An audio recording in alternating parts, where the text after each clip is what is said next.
l'accent a été mis, en tout cas chez les intervenants, sur la production, sur l'action. On a pu voir que pour qu'une langue soit reconnue comme une vraie langue, comme une langue à part entière, il fallait des outils.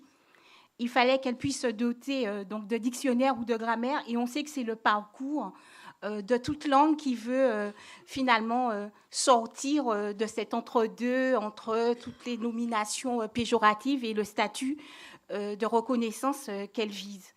Et donc, en ce sens, les créoles sont actuellement en train de suivre la même voie que les langues romanes lorsqu'elles se sont dégagées du latin. On sait l'importance des premières grammaires des langues vernaculaires européennes.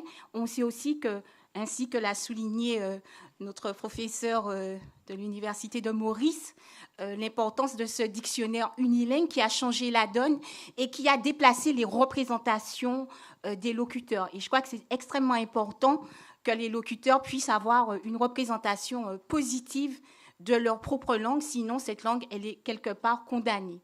On a vu également l'importance des productions culturelles à travers les adaptations et les bandes dessinées, ce qui veut dire que, quelque part, à travers ces activités productives qui sont menées, on peut dire que les créoles disent le monde d'aujourd'hui, puisqu'ils participent pleinement, ils s'inscrivent de façon on va dire, profonde dans le monde actuel, simplement en étant là. Et toute cette production est le gage, en quelque sorte, de la volonté de ces créoles de ne pas se laisser dépasser par ces révolutions technologiques que nous vivons. Parce que dès lors qu'on normalise et qu'on standardise une langue, quelque part, on peut ou pas se sentir légitime à l'écrire, surtout lorsque l'apprentissage du créole n'est pas systématique dans les régions où on parle créole. Le cas d'Haïti est différent, mais si je prends le cas de la Martinique et de la Guadeloupe, on parle créole, mais on n'est pas nécessairement alphabétisé en créole.